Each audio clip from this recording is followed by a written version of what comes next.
Midlands Today on Midlands 103. Now, I paid nearly $1.64 for a litre of unleaded petrol yesterday, and I have to say the shock is really still setting in.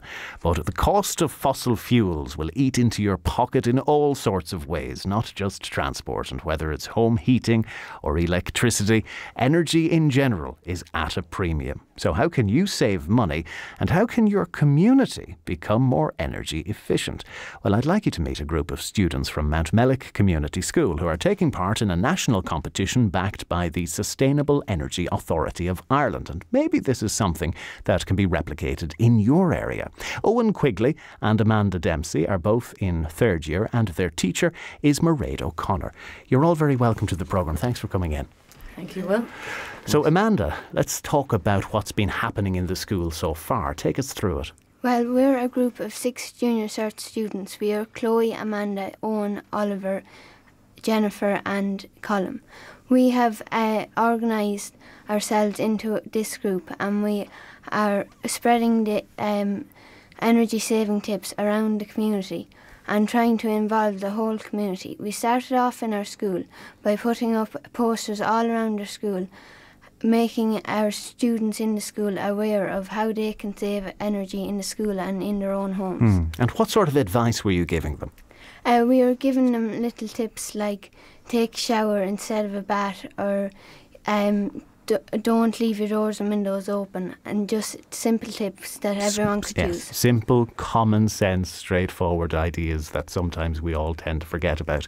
And were they receptive? Did they take on board what you were saying? Yeah, the whole school were really supportive and all took on board all our advice and got behind the whole campaign. Good. So within the community then, Eoin, how did you spread this wisdom? Well, firstly, we went around to all different types of businesses, like the butchers, the hairdressers, like the pharmacy, and we asked them what their one good idea is and what they do in their business that helps save energy. And we recorded that on a camcorder. What sort of feedback were you getting from businesses? Well, I remember SuperValue were saying that they use, in their fridges, they use lights that are 30% more efficient than normal lights. And in a pharmacy we went to, they have policies in place among themselves that help like keep energy low. Like it's all being used efficiently. So you found that businesses were very conscious of energy consumption? Yeah, they are. They all have something that like helps save energy. They're all conscious about it. And were they happy enough to cooperate with a group of young students coming in asking loads of probing questions? Yeah, they all were now. Some of them were a bit camera shy, but they got through it. So you compiled all of this, and what was the purpose of the exercise? Well, it's going to be, we're having an actual open night on March 5th, and it'll be played on that. It's just another feature we'll have at the open night. So Mairead, let's talk about this open night and who's welcome to attend. Is it open to everybody? Oh yeah, absolutely. It's open to anybody that's interested in saving energy, or indeed just a little bit nosy and wants to come down and have a look at our school. It's actually coinciding with our open evening. So it's our open evening and energy saving exhibition. So it's next Monday the 5th, and it's starting at 7 p.m. right up until 9 p.m. So we'll have lots of different events. We'll have games, quizzes, we'll have show houses that one of our teachers made, all about energy saving. How do you mean a show house that one of your teachers made? So our woodwork teacher, Mr. Jones, made 2 timber show houses, and they actually divide in half. These are models, I assume. These are models, yeah. Right, I was very impressed for a moment. I thought, wow, this is some woodwork room.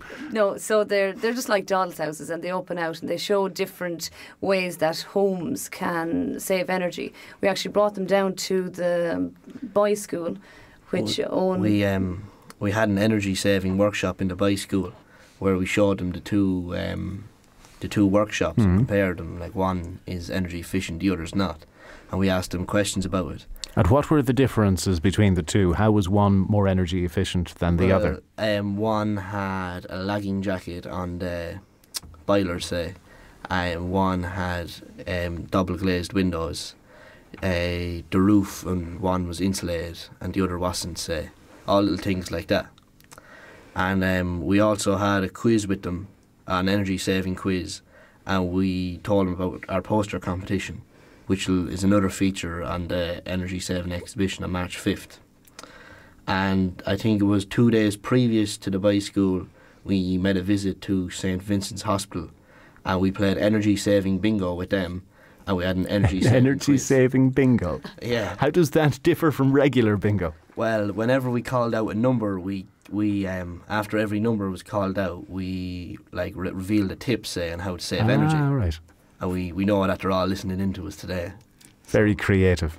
Well, hello to everybody in St Vincent's Hospital, wasn't that where you said you did it? Yeah. Amanda, I'm trying to imagine you going home then, having absorbed all of these tips and advice, and did you get on to everybody at home to, make sure they didn't leave the television on standby and leave windows open and do all of these things that consume energy? Yeah, that was the main part of our campaign, was to involve everyone in our lives and everyone throughout the whole community. So giving our tips to everyone we knew and to spread the word of community. And was everybody at home cooperative enough with the idea? Yeah, everybody took on board all the tips and all ideas. And did you have to put manners on anybody who was forgetting from time to time? No, everybody was really cooperative and took on board everything. That's it. That's what you want. So again, the open evening is when, Mairead? The open evening is next Monday, the 5th of March from 7 to 9 p.m. There'll be food demonstrations also. Our master chef in our school, John Davis, he actually during midterm got all the kids together and showed them how they could reuse waste food. So we're going to be launching a recipe book called Waste Not, Want Not, spelled W-A-I-S-T. Reuse waste food. Sorry, hang on, I have to stop you there. Reusing waste food doesn't sound terribly appetising. Yeah, but it is, believe it or not. We stuff like bread pudding, what else did we make? We made Knickerbocker Gloria desserts, soups, vegetable soups, just stuff that you would have in your fridge. And was it good, guys? It was very good, yeah, it was absolutely excellent. So he will be demonstrating some of those dishes and we'll be launching the recipe book that night as well. Also, I'd just like to make a few thank yous, if you don't mind. All the teachers that helped in Mountmellick Community School, every single teacher got on board, from the woodwork teacher to the home economics teacher, Miss Marr, to Mr. Heavey, who actually made our own app. We have our own community app. Very impressive. Yeah, so we... lots and lots of teachers got involved, every single person, Miss O'Shea, who's helping us prepare with the actual energy exhibition as well. We have loads of sponsors, businesses around, around the town. Margaret Bradford, Cox Sport and Menswear, Bella Hair Salon, Shaw's in Mountmellick, Country Life in Mountmellick, Nellie Thompson's charity shop, and Super Value, of course, where we performed our big flash mob on Friday. That must have turned a few heads all in McConville's when you guys gathered together. Yeah, there was around 70 students that went down there, and they all casually walked in and were pretending to be just looking at the food and all that. And after a few minutes, the siren went off, and they all ran out to the front of the aisles. And then music was played for 40 seconds, and they all danced to it. Now, I know people will be thinking, what's that got to do with saving energy? But it was raising awareness about who we are and what we do. So people were wondering what the heck is going on, and when you told them, it made sense, the penny dropped.